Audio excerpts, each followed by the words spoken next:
Randy Poskin grows soybeans in rural Illinois.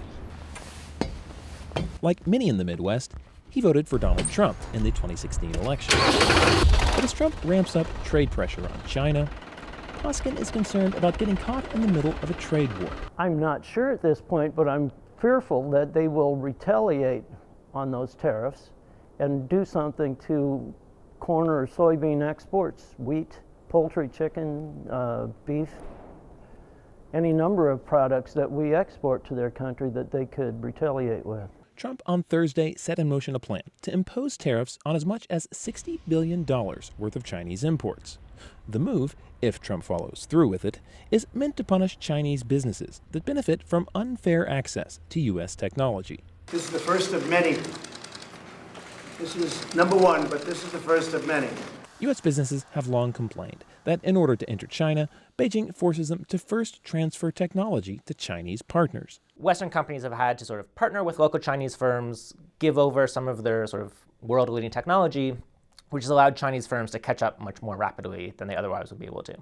But it's not clear just how tough Trump is willing to get on China. When you look at the Trump trade policy, there's a clear pattern that we've seen, which is that you have announcements with a lot of big rhetoric, kind of very aggressive, very dramatic rhetoric in the announcement.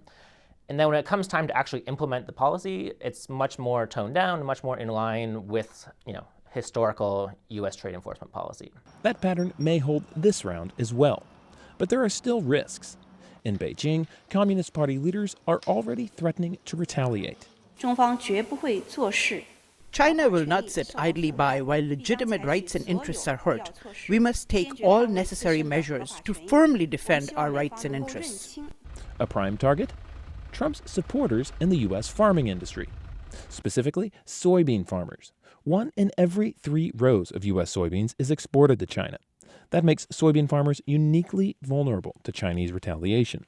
China imports about 51% of our soybean exports. So of all of the United States soybean exports, China takes more than half of them. That threat is leaving many farmers like Poskin with mixed feelings about Trump. Not sure.